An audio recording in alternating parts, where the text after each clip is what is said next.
né? Deus nos dá a oportunidade de aqui estarmos, poder fazer, trocar mais algumas ideias, né? Algumas informações que a própria história da humanidade nos traz. Isso aqui funciona.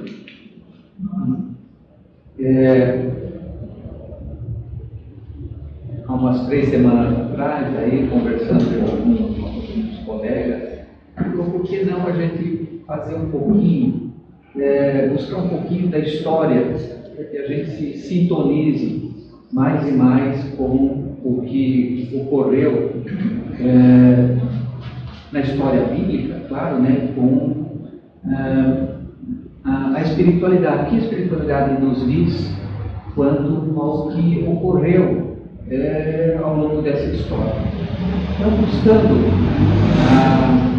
os personagens bíblicos, eu me deparei com uma infinidade deles. Você pensa em aquela meia dúzia, até que eu costumo dizer meia dúzia de 3 ou 4, né? Mas na realidade são centenas e centenas de personagens bíblicos que a gente poderia citar.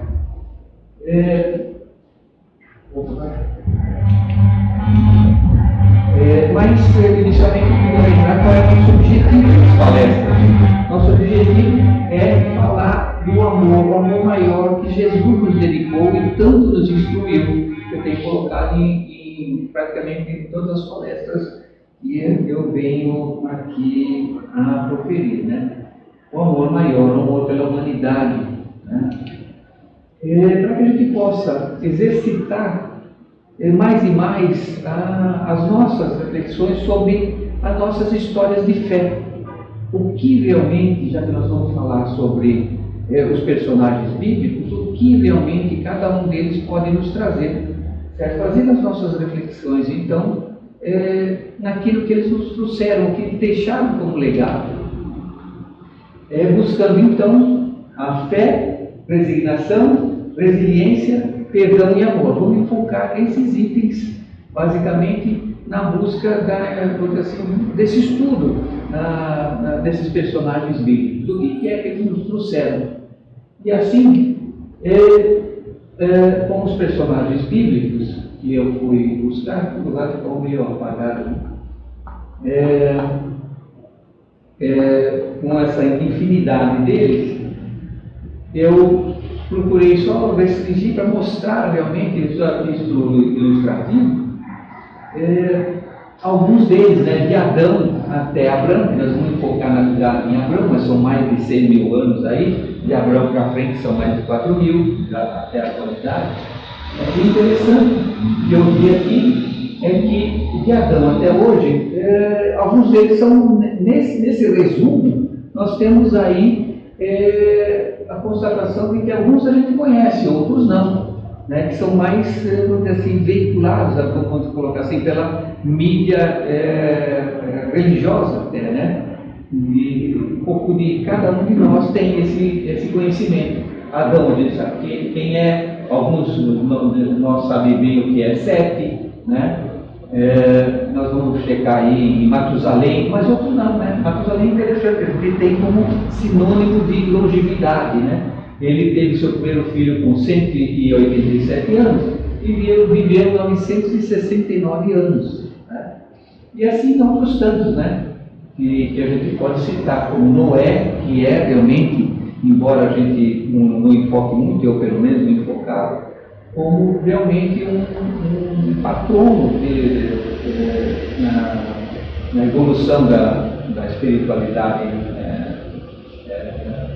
na história, né, da espiritualidade dos patriarcas aí, na evolução, até chegar então em Terá, que foi o pai de Abraão, que na realidade foi um dos que menos viveu aí, mas foi assassinado com 205 anos, mas teve seu filho com 70 anos, né?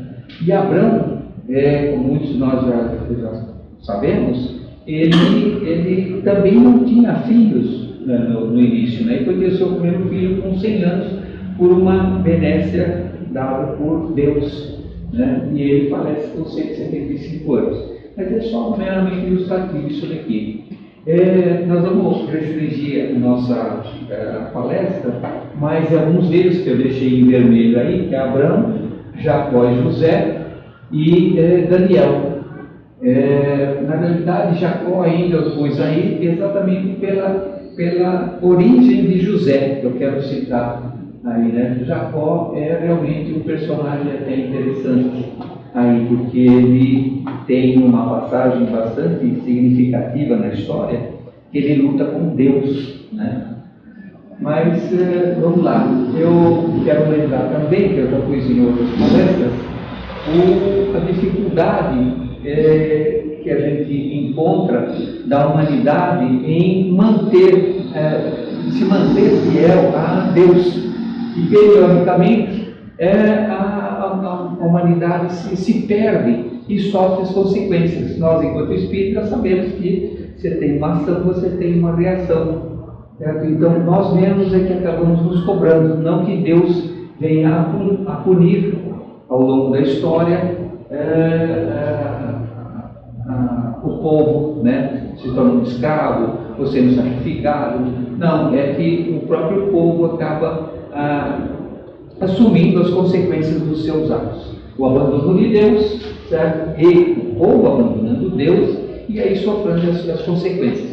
Mas Deus sempre dá a oportunidade novamente, certo? Para que a própria humanidade se reerga e siga em frente. Mas nós vamos enfocar então esses daqui que eu nominei como baluarte da fé, com a resignação, a resiliência, o perdão e o amor. Eu fiz assim para enfatizar a vida deles, que a gente possa refletir então naquilo que nós somos, o que fazemos, ou se estamos dispostos a fazer o que eles fizeram, porque eles realmente são baluartes da fé, porque eles aceitaram com uma resignação incrível aquilo que lhe foi posto como trajetória na sua época, na sua jornada na Terra, né? Com muita resiliência naquilo que lhe foi legado. Você tem que fazer determinada tarefa. Eles fizeram na sua vida toda, perdoando e amando a Deus de uma forma incontestável, certo? Muito bem. Então, o primeiro aí que eu nominei como baluarte da fé é o próprio Abraão, que foi nominado realmente pela própria história, pelo próprio povo, e depois um dos profetas que depois colocou realmente até os reis, assim, designando quem seria, né? Ele foi designado realmente como o pai de todos que têm fé. Mas Abraão é interessante porque ele nasceu em Ur, né? Ele tinha uma fé incontestável, seguindo tudo aquilo que ele aprendeu de Noé, né? Noé realmente foi resoluto também no cumprimento daquilo que Deus pediu que ele fizesse, sem contestar e sem pedir explicações. Noé foi realmente muito fiel a Deus. E Abraão, seguindo os passos e aquilo que ele aprendeu com Noé, ele fazia então a mesma coisa. E não aceitava de forma alguma que fosse, vamos dizer assim, conduzido pela sociedade da época, que era extremamente perniciosa e idólatra, né? Então ele, como fiel a Deus, ele realmente acabou sendo usado como modelo de fé incondicional, certo? E até hoje ainda, com aquilo que ele colocou, aquilo que ele pregou, ele ensinou na época, né? Seguido até hoje pelo judaísmo, o cristianismo e o próprio islamismo, como Deus único, né? Então Abraão, ele aprendeu realmente com Noé, como eu já disse, tudo aquilo que era Deus e aquilo que ele deveria seguir. E por isso ele rejeitou realmente o idolatrismo, certo? E seguiu a sua fé incontestável como o Deus único. E ele teve um apoio, sem dúvida, do que se tornou mais para frente a sua mulher, né, com quem teve os seus filhos também, certo? Sara. Sara, ela tinha uma beleza incomensurável, realmente atraía muito as pessoas pela beleza que ela transmitia, certo? Por ela mesmo e pela aparência física dela. Mas ela realmente apoiou e, como sempre, né, um grande homem tem uma mulher maior ainda dando suporte a ele. E Sara, sem dúvida, foi essa mulher para Abraão. Então, Abraão, convicto da sua fé, né, do Deus único, ele manteve a sua fé de uma forma realmente inabalável e foi usado por Deus por essa situação. É claro que a gente, enquanto espírita, sabe que o plano espiritual, certo, superior, conduziu ele dessa forma também. E ele foi, antes de falecer, ele foi instruído, designado por Deus, de que ele deveria reencarnar futuramente como o precursor, né, o que deveria preparar realmente o caminho para o Messias, que é realmente Jesus, né? Ele então teria a reencarnação como Moisés para fazer a libertação do seu povo, né? Porque o povo ali naquela época já era realmente meio perdido na idolatria, né? Eles não acreditavam em um Deus único, que era o que já tinha trazido Noé, né? Muito bem. Em Gênesis, capítulo 12, está lá, né, nós podemos encontrar os termos da aliança que o plano espiritual fez com Abraão, dizendo claramente: sai da tua terra e da tua parentela e da casa do teu pai, e vem à terra que eu te mostrarei. De uma forma tranquila e direta: você vai fazer isso que eu estou determinando. E Abraão faz exatamente isso, sem contestar, sem perguntar onde seria e por que seria, né? E a promessa então de Deus, né, do plano espiritual para Abraão, é de que ele seguiria então para a terra prometida, a terra de Canaã, né? E Sara realmente vai com ele abandona tudo e sai junto com a Sara e com o seu enteado, né, que é Lot, né, e a sua mulher, e mais uma série de serviçais que ele tinha, e toda a sua criação, né, o rebanho que ele dispunha. Muito bem. Abraão, ele se deslocou então já em direção como é que é o nome da cidade mesmo? Eu sou ruim para guardar nome. Ele vai até uma cidade, ele se estabelece, mas a seca realmente era terrível, né? Já era muito difícil para ele. Então, ele sabendo, ou tendo notícia de que o Egito estava prosperando muito e que havia realmente uma condição de sobrevivência, né, com alimentação e tudo mais, muito grande no Egito. Então ele vai na direção do Egito.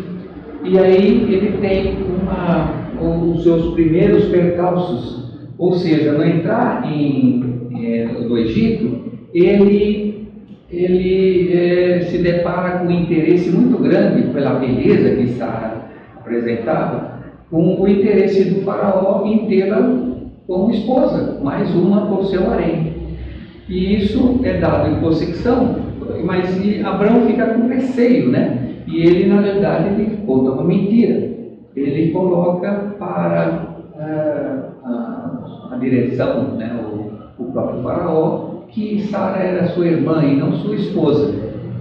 Mas aí acontece uma série de dificuldades e desastres mesmo no Egito, e aquele, vamos dizer assim, colocar assim, como o clero da época, o clero ali, os sacerdotes e tudo mais, tem, vamos dizer assim, em Sara realmente a precursora, o motivo realmente daquelas daqueles desastres, daquelas perdas. E contam isso para o faraó, dizendo: ela não é irmã dele, é a esposa dele.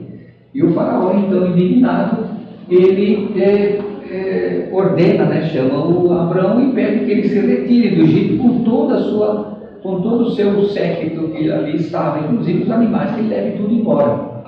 Mas não dá uma punição maior, simplesmente manda ele de volta para o deserto. Voltou para trás? Não, vamos lá, Jacó. Eu queria falar sobre Jacó, porque na realidade ele, como o pai de José, a gente vai dar um enfoque maior, como fé, obediência, resignação, né, e amor a Deus, né? Vamos falar de Jacó. Eu coloquei aqui também, lá na Gênesis é interessante, porque sobre Jacó são 25 capítulos que são dedicados a Jacó, aquele que lutou com Deus. Na realidade, a luta aí é moral, né?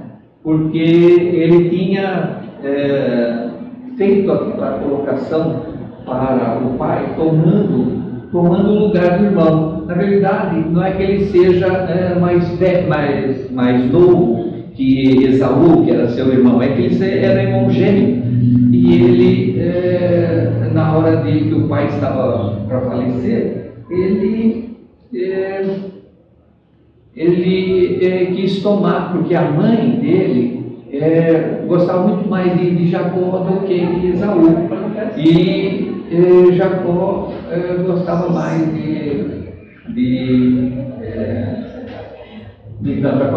o pai de Jacó gostava mais de Esaú do que de Jacó. E a mãe então diz isso para Jacó: vai lá, certo? E assim ele te unge como se fosse o primogênito. Então você vai e diga que você é Esaú. E assim foi feito. Então o pai dele abençoa Jacó, então uma mentira, né? E no lugar do irmão. E não tem retorno, né? Foi abençoado. Né? Então ele tem isso como uma mentira. E ele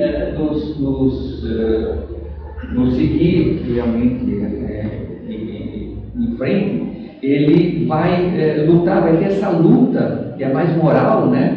Com o anjo, vamos dizer assim, o anjo do Senhor, não é o próprio Deus, né? Vocês podem entender, enquanto espírita, né, que ele está enfrentando realmente a questão de uma forma moral. E quando o anjo que ali está pergunta quem ele é, ele realmente, com muita convicção, ele diz que ele é Jacó, não é Esaú, né?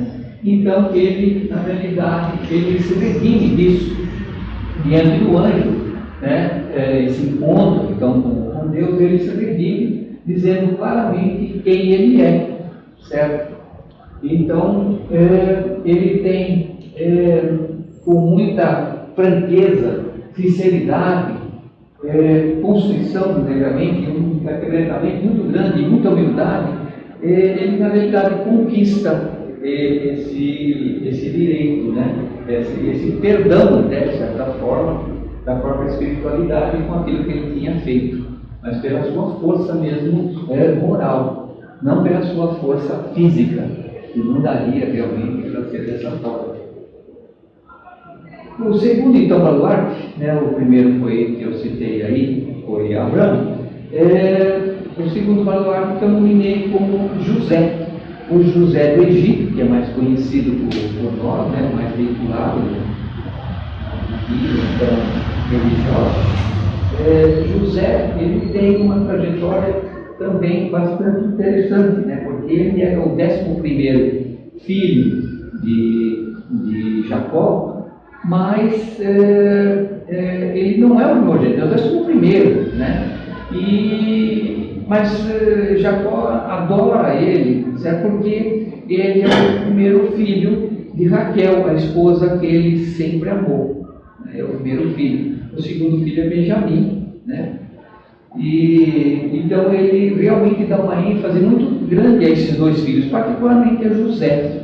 E José é portador de uma vidência muito grande. Ele tem os sonhos e acredita realmente naquilo que vai acontecer com ele.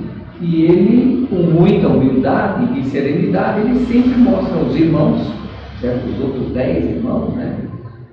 Que ele seria realmente aquele que iria, num futuro próximo, ser o que comandaria, certo? Instruiria e conduziria toda a família, né?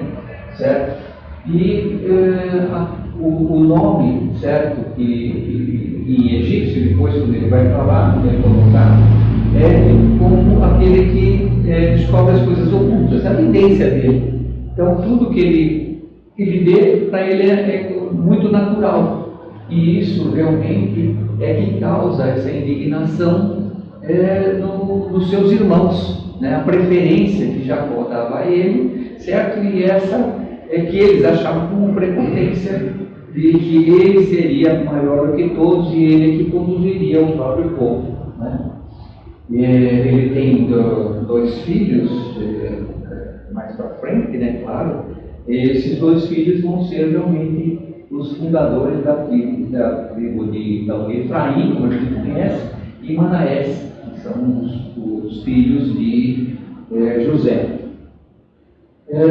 Mas ele vai mais para frente ser um homem de confiança do faraó, mas isso a gente cita um pouco mais à frente na história, né? O filho preferido de Jacó, né? Que é de Raquel, só lembrando, em relação a superioridade que ele tinha em relação aos irmãos, né? E teria então esse lugar de destaque no futuro para comandar a própria família.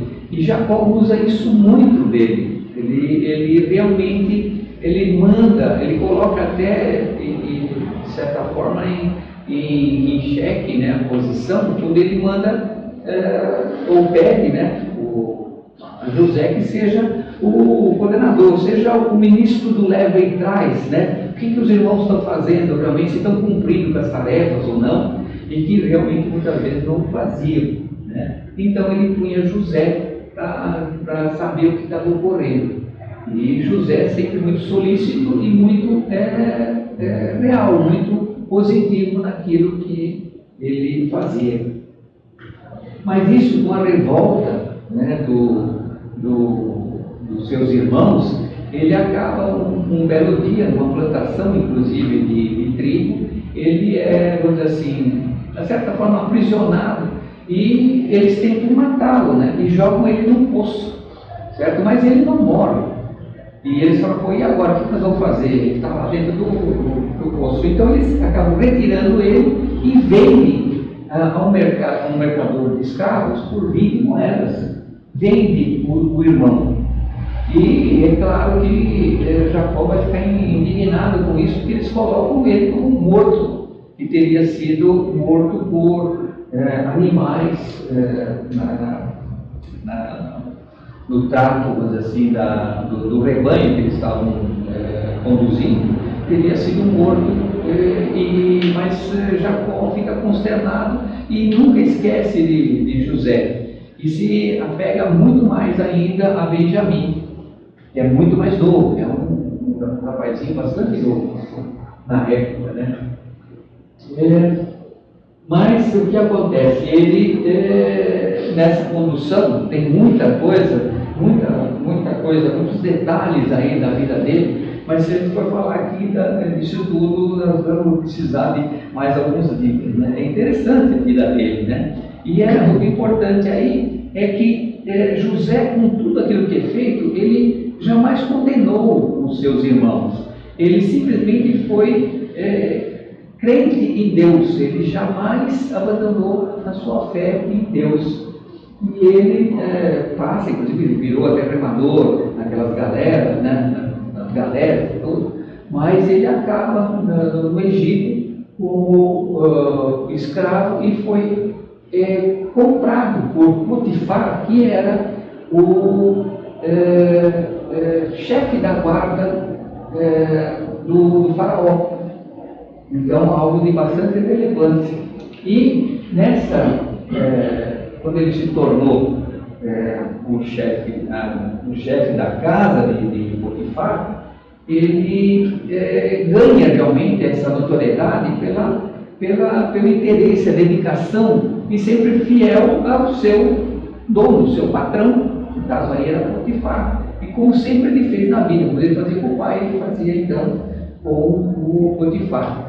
Mas pelo seu porte físico e tudo mais, pela forma, ele realmente estudou, Potifar deu toda a condição para que ele progredisse na vida ali no Egito. A esposa de Potifar, que era meio um tanto assim leviana, né? Então tudo que aparecia de novidade ou pessoas de bom porte, ela queria para ela. E tentou seduzir José. Mas José, ele como fiel a Deus, ele jamais aceitaria algo desse tipo.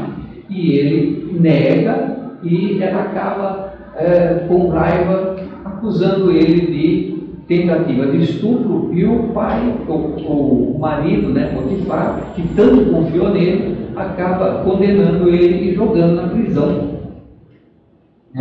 Ele foi preso então e colocado por essa tentativa de sedução, que na realidade foi colocada como tentativa de estupro, né? Ele é jogado então na prisão. Mas José, com todo lugar que ele ia, tudo que ele fazia de coração. E ele na prisão, ele acaba cativando também, não só o carcereiro, que é o que conduzia a prisão, mas os próprios prisioneiros que ali estavam. E ele modifica toda a condição de vida daqueles prisioneiros e da própria condução que dava esse carcereiro, que se torna realmente um amigo dele, né? Então ele cresce também dentro da prisão, pela sua benevolência, pela sua firmeza e pela sua dedicação. E aí acontece um caso interessante, né? Porque como ele tinha essas visões e tudo, ele é procurado por dois prisioneiros, em particular o copeiro, ex-copeiro do palácio, e também o padeiro, que tinha sido também condenados porque ele tinha feito um alimento inadequado para o faraó. Então estavam ali prisioneiros. E eles tinham um sonho que eles não tinham explicação. E José dá a explicação para eles, o que realmente aquilo significava, dizendo claramente que o padeiro seria enforcado e o copeiro seria inocentado e restituído então as suas funções, o que efetivamente ocorreu. Agilizando um pouco mais, né? O faraó também tem os seus sonhos e fica realmente esclarecido com um sonho que ele tinha de uma forma sistemática e repetitiva, por luas, eles contavam os períodos em luas, né? Por luas e luas ele sempre com o mesmo sonho de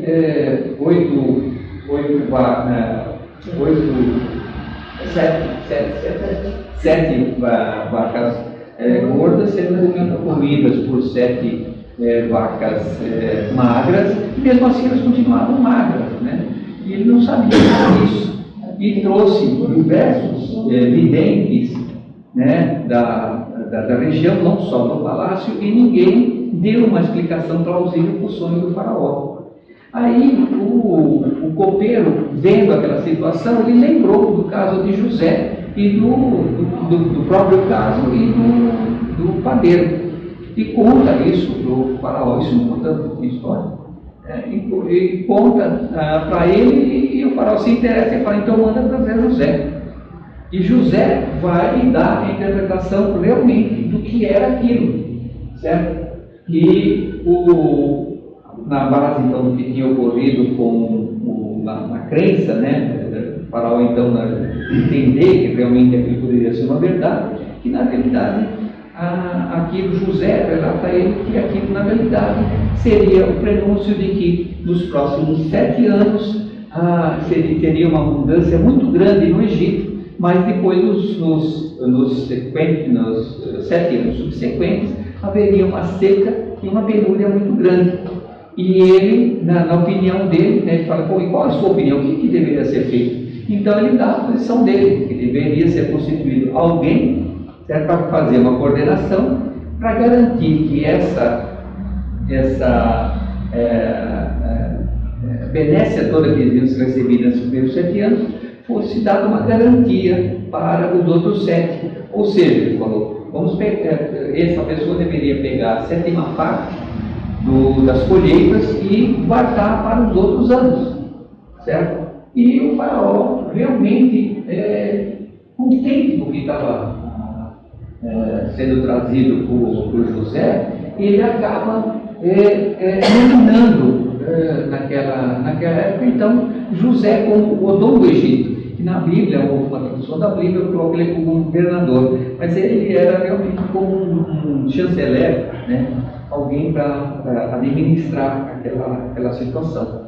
E efetivamente isso é feito, e nesse momento ele dá para a garantia de que ele seria supremo no comando dessas tarefas, ele dá o próprio anel para ele, né, dá para José. E assim ele segue em frente. E realmente aquilo que ele previu foi dado sequência, realmente aconteceu.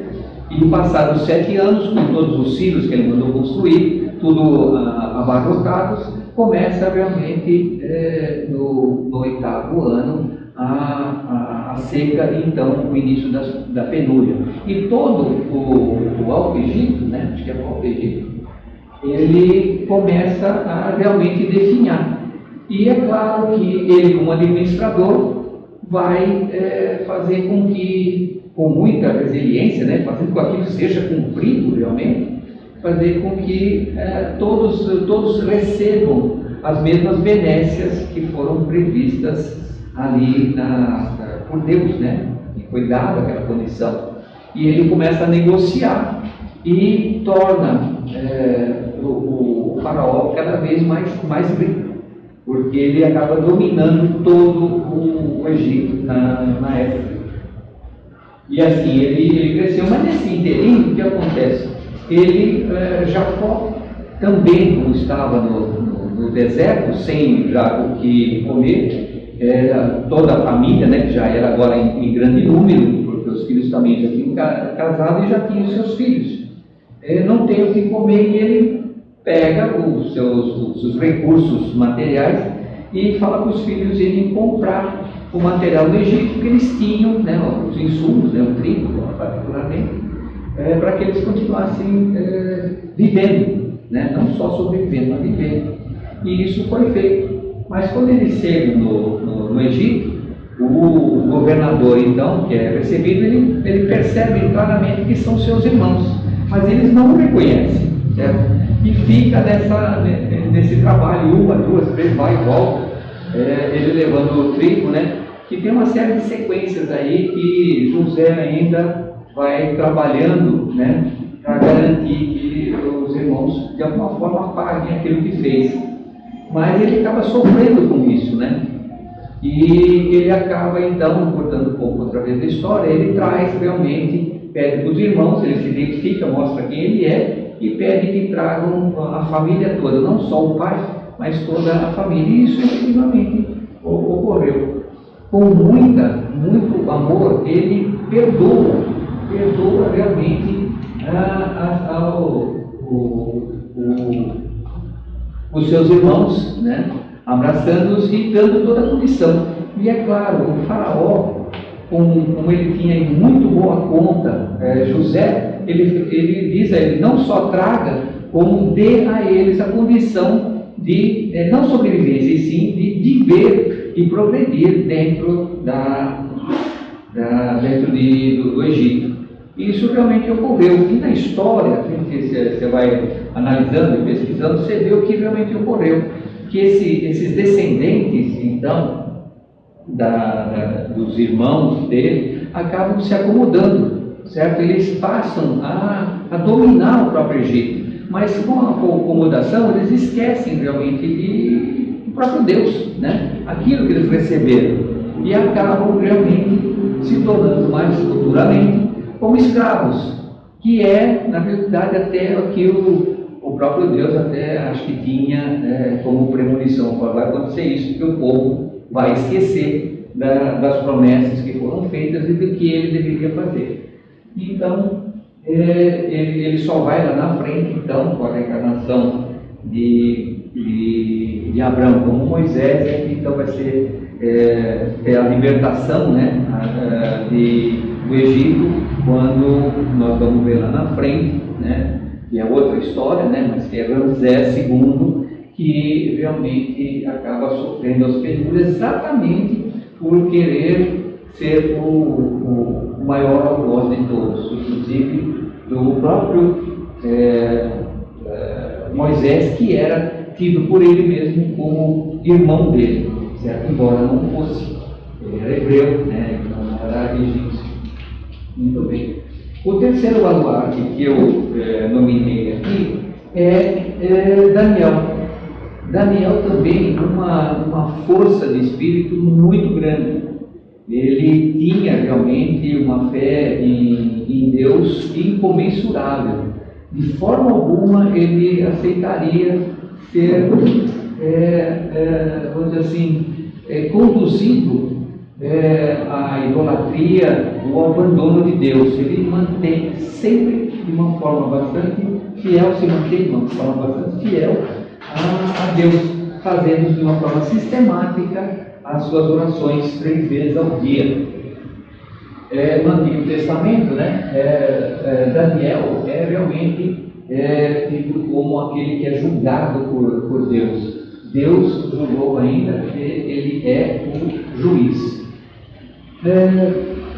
Voltando um pouquinho na história, né, na verdade, Nabucodonosor, rei da Babilônia, foi usado então como instrumento para que o povo hebreu que havia abandonado Deus não sofresse as consequências dos seus atos.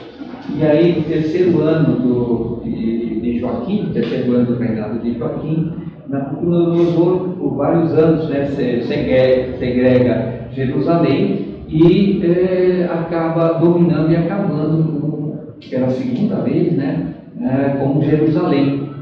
E leva aqueles que sobraram, parte inclusive dos nobres e dos serviçais também, do povo em si, ele leva como cativos para a Babilônia e partes deles como escravos também, certo? Então parte daqueles hebreus se tornaram escravos na Babilônia e outros mais nobres são levados como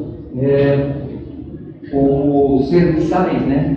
E Nabucodonosor pede ao seu serviçal, que era comandante, né, da casa da Babilônia, que ele, embora seja eunuco, né, ele defina e selecione realmente entre aqueles nobres, aqueles que teriam condição de servir a Babilônia, servir o próprio rei.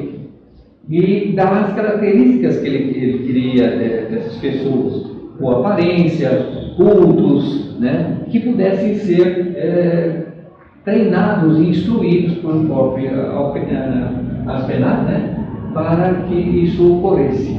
E isso realmente acontece.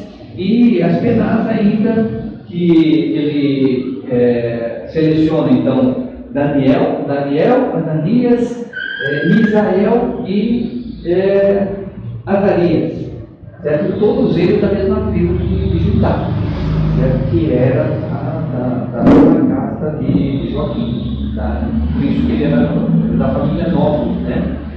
E então Aspenaz troca o nome dele, respectivamente, então chamando Daniel de Belsazar, e os seus companheiros de Sadraque, Mesaque e Abednego. E assim eles o que estão realmente, pelas instruções que receberam, sua abnegação, eles, resignação pela posição que tinha, certo? Particularmente Daniel, que garante, poxa, se assim é, assim eu devo ser, certo? E ele mantém-se de uma forma muito reta e coerente, né? E fiel realmente a Deus. Assim tem que ser, assim será. Então, se eu tenho que fazer um trabalho para Nabucodonosor, que seja realmente com muita seriedade e abnegação, e assim é.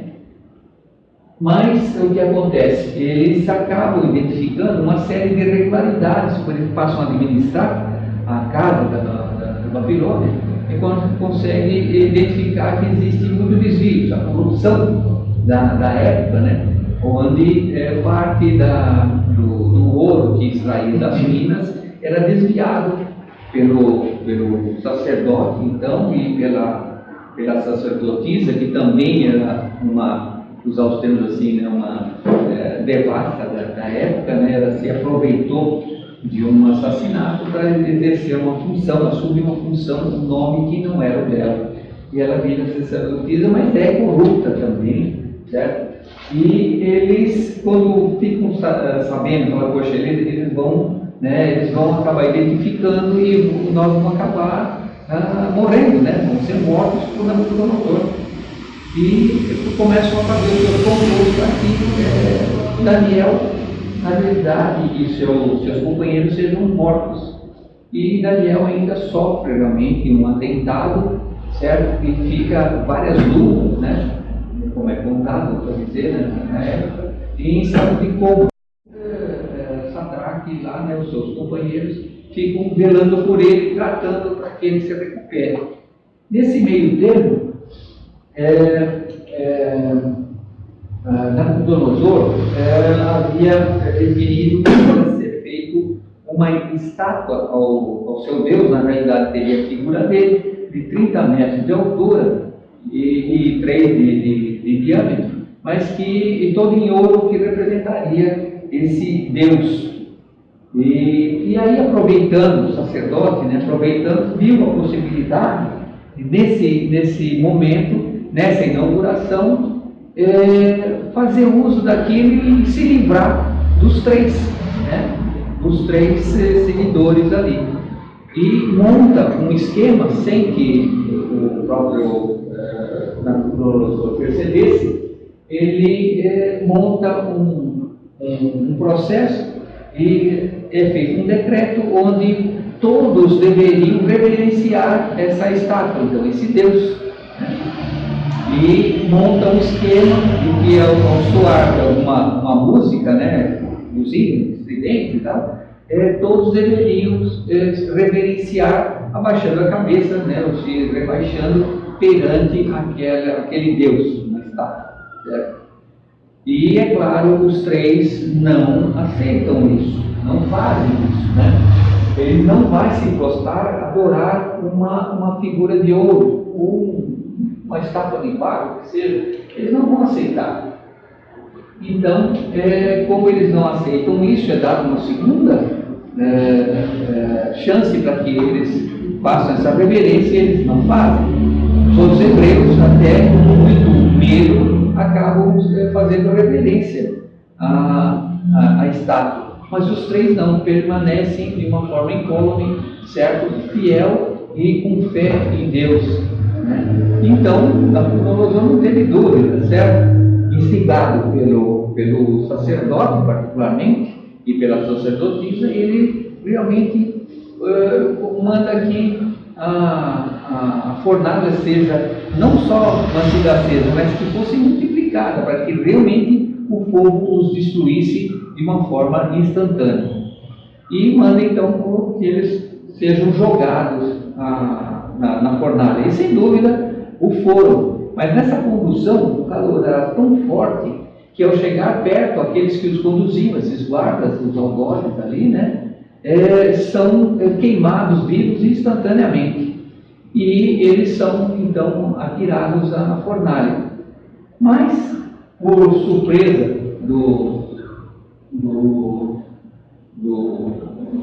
de Nabucodonosor, né? O que aconteceu é que eles não foram consumidos, estavam amarrados, mas foi simplesmente retirado aquilo, as amarras e tudo, e eles estavam passeando no fogo. E Nabucodonosor, perplexo com o que estava ocorrendo, fala: pô, mas vocês colocaram quantos? Colocaram os 3? Mas tem 4 lá, né? Na realidade, Deus coloca realmente um anjo protetor que garante a sobrevivência deles, e eles saem dali incômodos. E Nabucodonosor fala: pô, venham para cá, certo? O que está vendo? E com essa indignação, né? Fala: poxa, mas parece um Deus que está ali dentro, certo? E eles estão muito bem.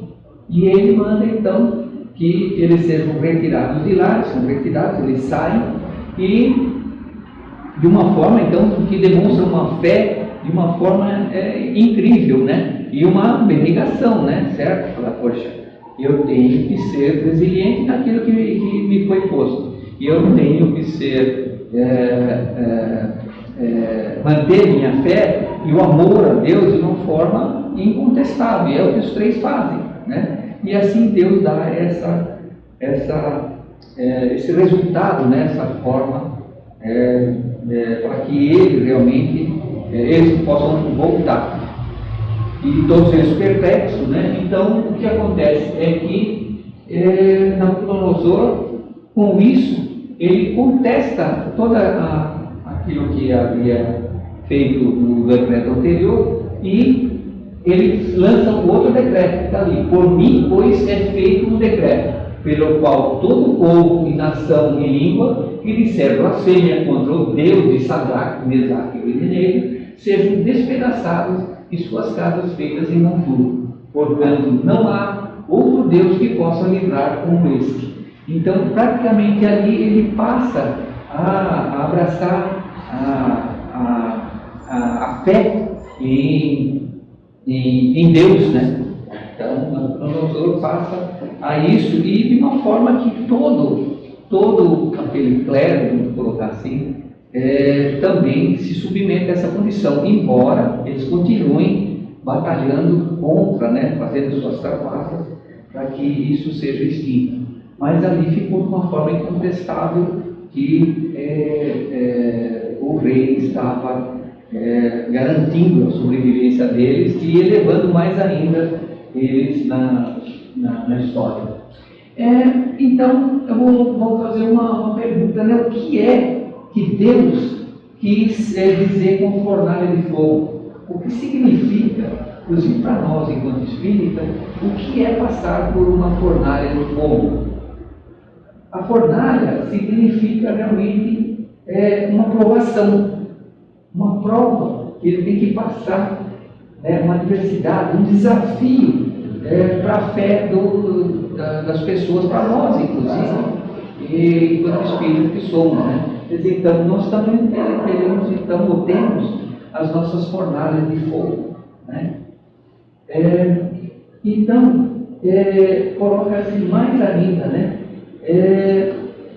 Que nós pagamos, então, até na atualidade, por nossas decisões corretas. Eu pus até no vermelho. Você tem uma decisão correta, certo? Você vai ser até discutido, ou como é que eu vou falar?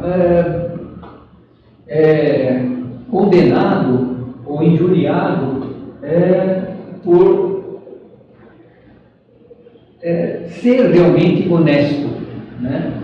E para isso, até, de certa forma, eu coloco alguns exemplos ali, a de José, que na realidade ele fez tudo correto. Ele não se curvou à mulher de Potifar, e por isso ele foi condenado, foi jogado na prisão.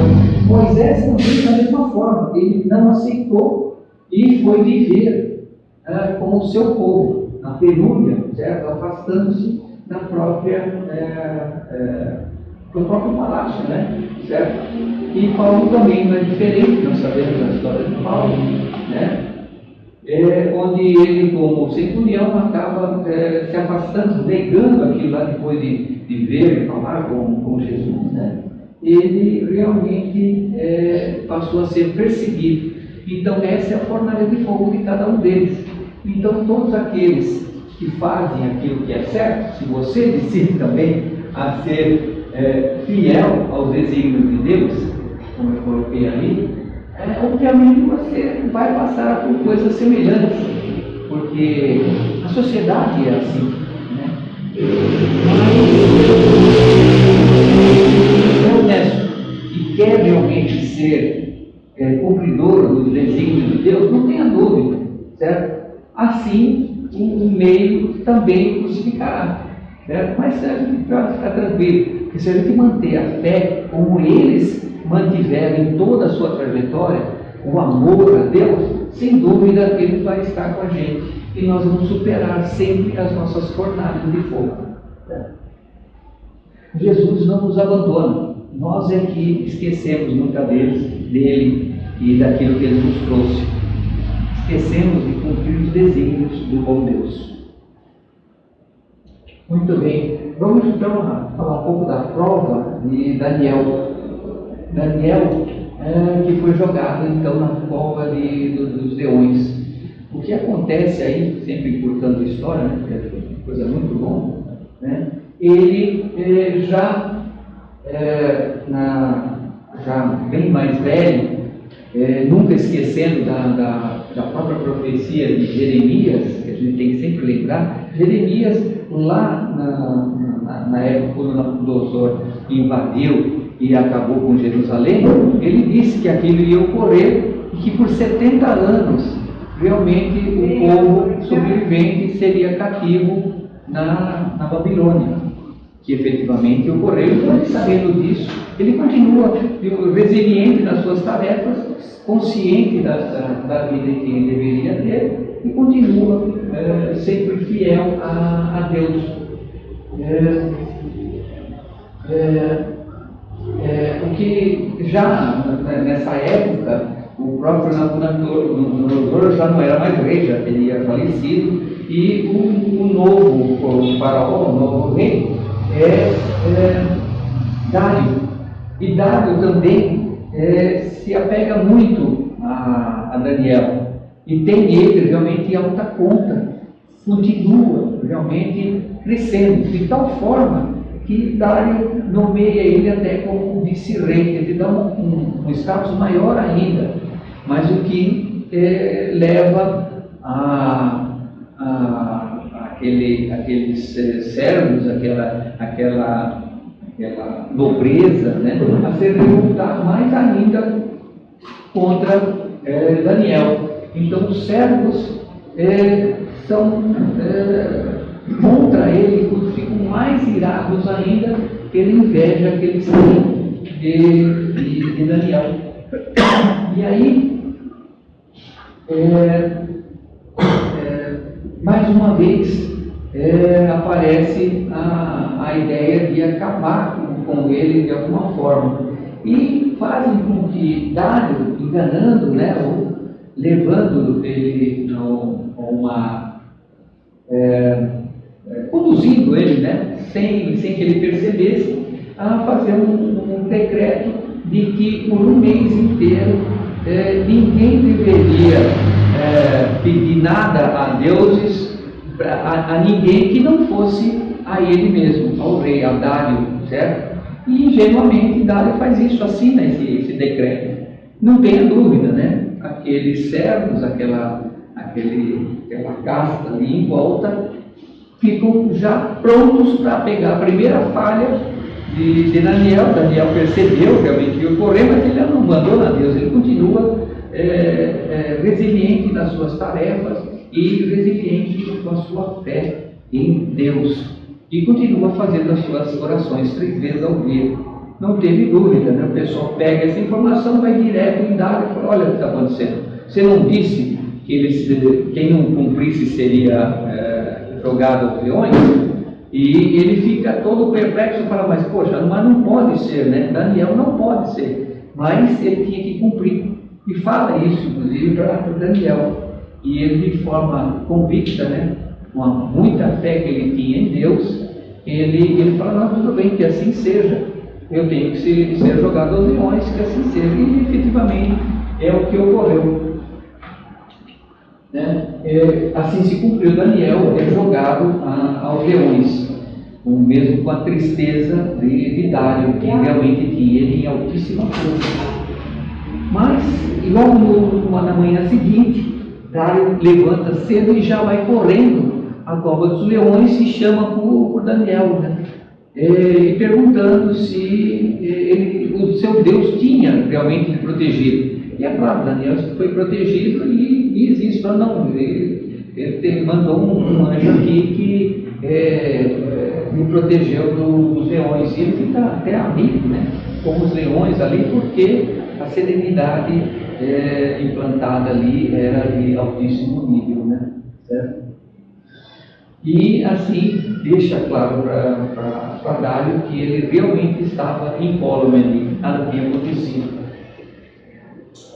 Então Dário pede que rapidamente ele seja tirado de lá e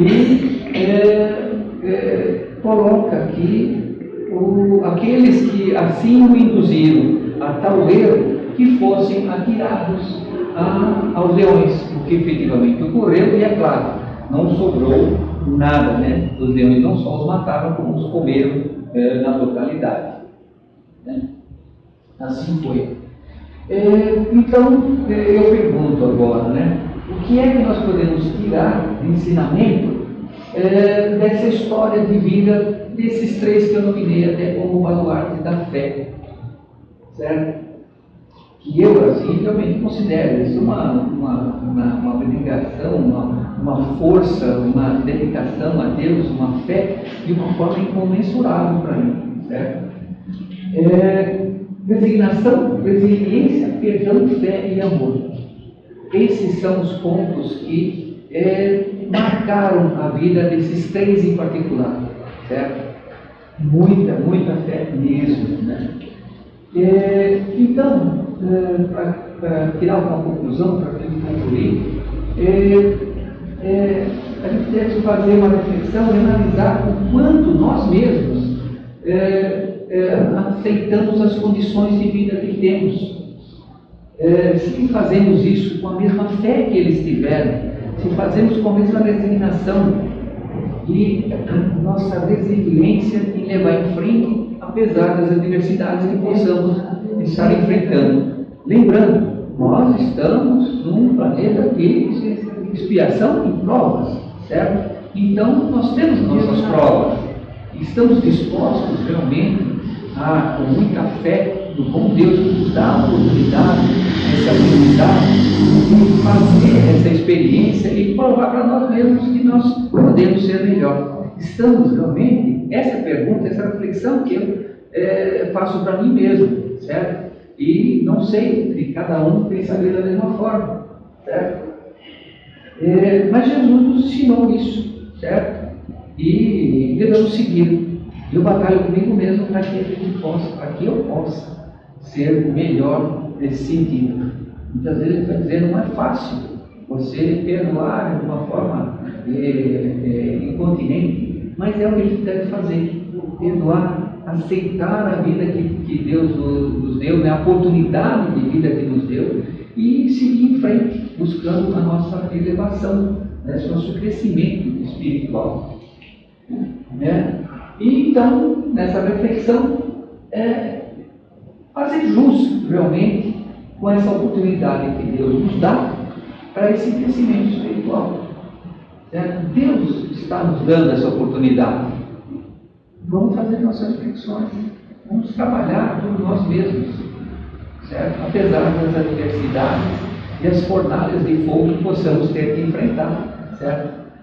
Quem de nós pode dizer que ele já não enfrentou, certo, as suas fornalhas em particular?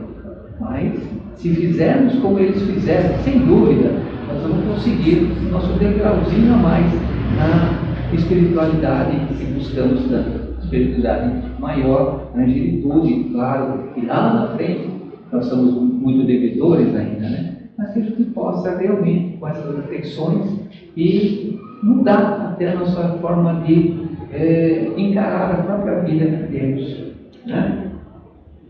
O amor, meus amigos, eu já coloquei em diversas outras palestras, né? Não pode esperar, agora é agora, certo? Vamos abraçar essa oportunidade que Ele nos dá com muito amor. Amor a Deus e amor ao nosso próximo, como a nós mesmos, como Jesus nos ensinou. Vamos em frente. Vamos realmente amar, amar, amar. Certo? Isso é o que eu tinha para hoje, certo? Uma reflexão que eu faço para vocês, assim como busquei na minha pesquisa, falei, poxa, eu preciso também fazer a minha parte. Agradeço muito ao Deus a oportunidade que Ele me dá, certo? E busco realmente nas minhas reflexões ser um pouquinho melhor, como o Santo Agostinho sempre nos colocou, fazer as nossas reflexões, mesmo que acertamos, o que erramos, e se propor no dia seguinte a ser um pouco melhor, corrigir e ser melhor naquilo que deixamos de fazer no dia anterior, certo? Muito obrigado. Que Deus os acompanhe e tenha sempre em conta, como sempre,